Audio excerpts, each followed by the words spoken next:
Իսկ ինչպես է փող աշխատում Աննա Հակոբյանը, իթիվը սուպերմարկետների ցանցերի եւ այլնների, հա։ Հիմա էլ թազա բան են մտածել, խմբակային այցեր են կազմակերպում, բանը,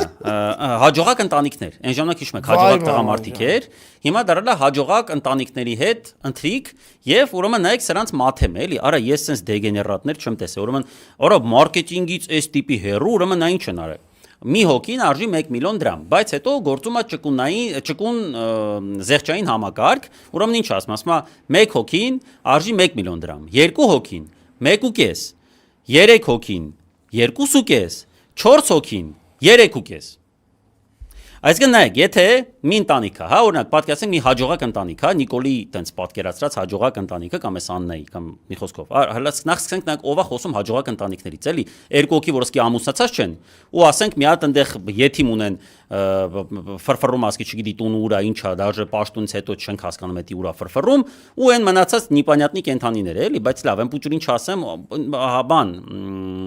ովքեր որ արդեն հասուն են, 18+, այն երեխեքին որ չկպնեմ հավայի, բայց այն մեկը կոնկրետ պրոբլեմատիկ է, որտեվ ինքն էր քաղաքական դաշտ չէ մտում, դե Վանեցյանին պատասխաներ գրում, բան, այն փուճուրներին չեմ ուզում ոչ մի բան ասեմ, բայց կոնկրետ հաջողակ ընտանիքի որևէ աշխարհում, որևէ մոլորակում ցա չի կարող լինի հաջողակ ընտանիքի ինչ որ բան, հա, մոդել, այսինքն օրինակ կինո լիներ, որտեղ Նիկոլի ընտանիքի պատմություններ ու կոչվեր հաջողակ ընտանիք, մարդիկ զալից ելնելուց ասել են դուք հիվանդ չեք արա, սրա հաջողակը որն է, ռեժիսորը շիզոֆրենիկ էր, ասենք, ինչևէ, իրանք ուզում են հրավիրեն բաների, հաջողակ ընտանիքների եւ ուրեմն մարքեթինգային քայլ է սրանց։ Ուրեմն տեսեք, եթե վերցնենք մի 4 հոգանոց ընտանիք, հեր տղա, կին ու տղեն, հա,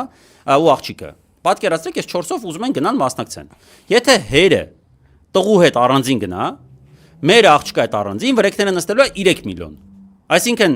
2 գնալը ավելի ձեռնտու է, քան 4 հոգով գնալը, որտեվ այս անասունները չեն պատկերացնում, թե ինչ է նշանակում, մարդ չի կարող ասենք 2 հոգին լինի 1.5 միլիոն, իսկ 4 հոգին 3.5 միլիոն։ Չի լուն տես բան, ախպեր, այս առևտրային հարաբերություններում տես բան գոյություն չունի։ Ինչքան շատ, այնքան պետք է ավելի էժան լիներ մեկ մարդու հաշվարկը։